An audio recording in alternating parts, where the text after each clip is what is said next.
جنگکوک، یہ جو تم نے کیا ہے نا، لوگ تم کو پاگل بولیں گے۔ مجھے بھی زخمی کر دیا، خود بھی ہو گئے۔ وہ زخم صاف کرتا ہوا بولی جا رہا تھا۔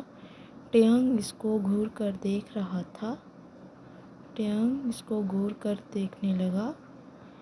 ٹیانگ، اتنے سالوں سے ہم ایک ساتھ رہ رہے ہیں، پھر بھی کیوں میں اس کو پہچان نہ سکا؟ کیا واقعی یہ مجھے پاگل کرنا چاہتا ہے؟ نہیں نہیں، مجھے کچھ سوچنا ہوگا، مجھے یہاں سے نکلنا ہوگا۔ بس بابا آ جائیں، میں سب بتا دوں گا، کوئی فائدہ نہیں۔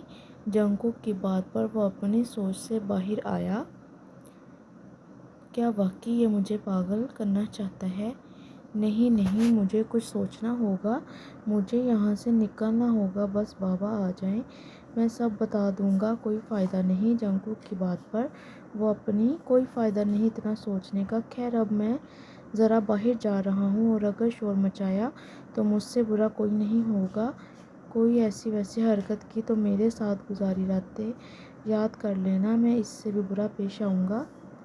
کوئی فائدہ نہیں اتنا سوچنے کا۔ خیر، اب میں ذرا باہر جا رہا ہوں، اور اگر شور مچایا تو اس سے بھی برا کوئی نہیں ہوگا۔ کوئی ایسی ویسی حرکت کی تو میرے ساتھ گزارنے والی راتیں یاد کر لینا، اس سے بھی برا پیش آؤں گا میری جان۔ جنگکوک روم سے باہر آتے ٹیانگ کا موبائل باہر لانا بھول گیا تھا، اور دروازہ بھی لاک کر کے آ گیا تھا۔ جنگکوک روم سے باہر آتے ٹیانگ کا موبائل باہر لانا بھول گیا تھا، اور دروازہ بھی لاک کر کے آ گیا تھا۔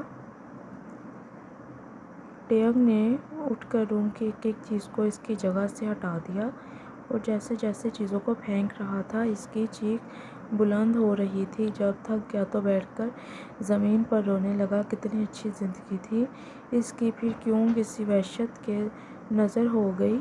ٹیانگ جب رو رو کر بھی تھک گیا تو اٹھ کر الماری سے کپڑے لے کر فریش ہونے چلا گیا۔ الماری سے کپڑے لے کر فریش ہونے چلا گیا۔ وحشت کے نظر ہو گیا۔ ٹیانگ جب رو رو کر برا تھک گیا تو اٹھ کر الماری سے کپڑے لے کر فریش ہونے چلا گیا۔ فیہا صاحبہ، کیا ہوا تھا؟ جنگکوک بیٹا، فیہا نے جنگکوک کے ماتھے کو چھوتے ہوئے پوچھا۔ جنگکوک ماما، وہ ٹیانگ نے۔ فیہا، لیکن بیٹا اس نے ایسا کیوں کیا؟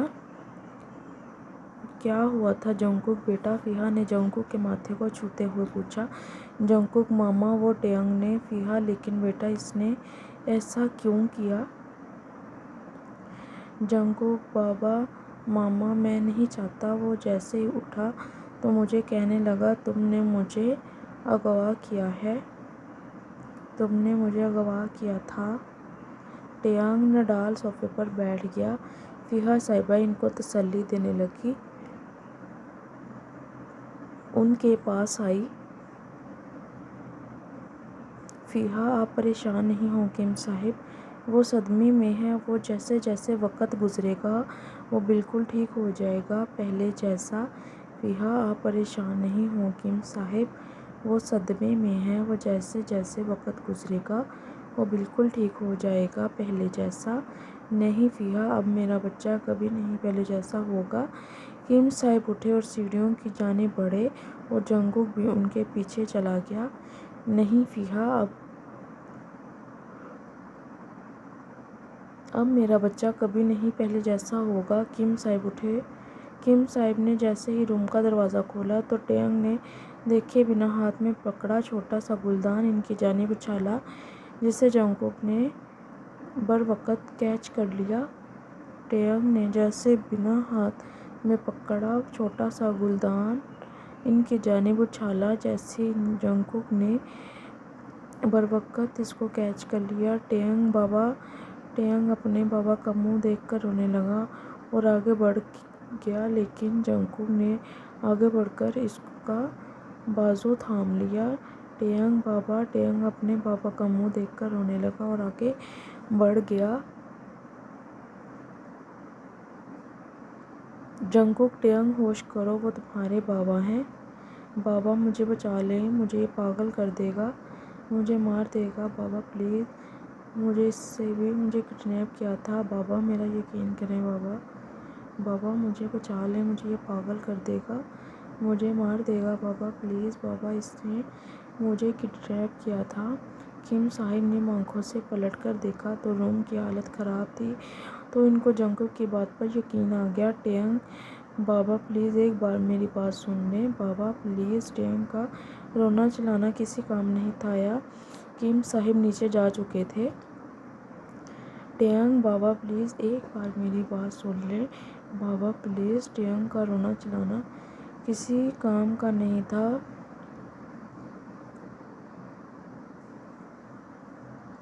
جنگکوک نے اسے اپنی باہوں میں قید کیا۔ لگتا ہے ہوش میں آ گئے ہو، اس لیے چلا رہے ہو جبکہ منع کیا تھا اپنے بابا سے۔ یہ آخری ملاقات یاد رکھنا ٹینگ، اب سے تمہاری زندگی بہت محدود ہو گئی ہے مجھ سے مجھ تک۔ وہ مسکرایا تو ٹینگ اس کو اپنی قید سے آزاد کروانے کی کوشش کر رہا تھا۔ جنگکوک نے اسے اپنی باہوں میں قید کیا۔ لگتا ہے ہوش میں آ گئے ہو، اسی لیے چلا رہے ہو جبکہ میں نے منع کیا تھا اپنے بابا سے۔ یہ آخری ملاقات یاد رکھنا۔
ٹیانگ جنگکوک میں سچ بول رہا ہوں۔ جنگکوک آئندہ ہماری اس ٹاپک پر بات نہیں ہوگی، چلو اب سو جاؤ، یہاں لیٹ جاؤ۔ اس نے بیڈ کی دوسری جانب اشارہ کیا تو ٹیانگ جھٹ سے کھڑا ہو گیا۔ جنگکوک آئندہ ہماری اس ٹاپک پر بات نہیں ہوگی، چلو اب سو جاؤ، یہاں لیٹ جاؤ۔ اس نے بیڈ کی دوسری جانب اشارہ کیا تو ٹیانگ جھٹ سے کھڑا ہو گیا۔ مجھے واش روم جانا ہے۔ وہ بھاگ کر واش روم میں چلا گیا اور کافی دیر سے شیشے کے سامنے کھڑا خود کو دیکھ کر کبھی ہنستا تھا اور کبھی روتا تھا۔ آنکھوں کے گرد ہلکے ہونٹوں اور گردن پر زخم کے نشان اس کو رونے پر مجبور کر رہے تھے۔ میں واش روم جانا ہے۔ وہ بھاگ کر واش روم میں چلا گیا اور کافی دیر سے شیشے کے سامنے کھڑا خود کو دیکھ کر کبھی ہنس رہا تھا کبھی روتا تھا۔ آنکھوں کے گرد ہلکے ہونٹوں اور گردن پر زخم کے نشان اس کو رونے پر مجبور کر رہے تھے۔ ٹیانگ جنگکوک، آپ مجھ سے محبت نہیں کرتے، یہ بات تو طے ہے، لیکن اتنی ہوس، وحشت، جنون کیا ہے یہ؟ میں کیوں نہیں سمجھ پا رہا؟ آپ کو میری اذیت تکلیف محسوس نہیں ہوتی؟ ٹیانگ کو اپنا سر گھومتا محسوس ہو رہا تھا۔ وہ آ کر لیٹ گیا۔ ٹیانگ جنگکوک، آپ مجھ سے محبت نہیں کرتے، یہ بات تو طے ہے، لیکن اتنی ہوس، وحشت، جنون کیا ہے یہ؟ جنگکوک نہیں سمجھ پا رہا تھا۔ آپ کو میری اذیت تکلیف محسوس نہیں ہوتی؟ ٹیانگ کو اپنا سر گھومتا محسوس ہو رہا تھا۔ جنگکوک سو چکا تھا، لیکن ٹے پھر بھی اسے خوف محسوس کر رہا تھا۔ وہ جتنا اس سے دور ہو کر لیٹ سکتا تھا لیٹ گیا اور سو گیا۔ جنگکوک سو چکا تھا، لیکن ٹے پھر بھی اس سے خوف محسوس کر رہا تھا۔ وہ جتنا اس سے دور ہو کر لیٹ سکتا تھا لیٹ گیا اور سو گیا۔ ہیلو آرمی، کیسا لگا آپ سب کو یہ پارٹ؟ مجھے کمنٹس میں لازمی بتانا، اور کل اس کا لاسٹ پارٹ اپلوڈ کروں گی آرمی۔ اور اب نیکسٹ اسٹوری کیسے لکھوں آرمی، مجھے کمنٹس میں لازمی بتاؤ۔ جو ٹائپ آپ سب کو پسند ہے اسی ٹائپ کی لکھوں گی آرمی۔ مجھے ذرا بھی اچھا نہیں لگتا آپ سب میں سے کسی ایک کو بھی ناراض کرنا، اس لیے پلیز سب اپنی اپنی رائے مجھے لازمی دینا۔ بائے بائے، اللہ حافظ۔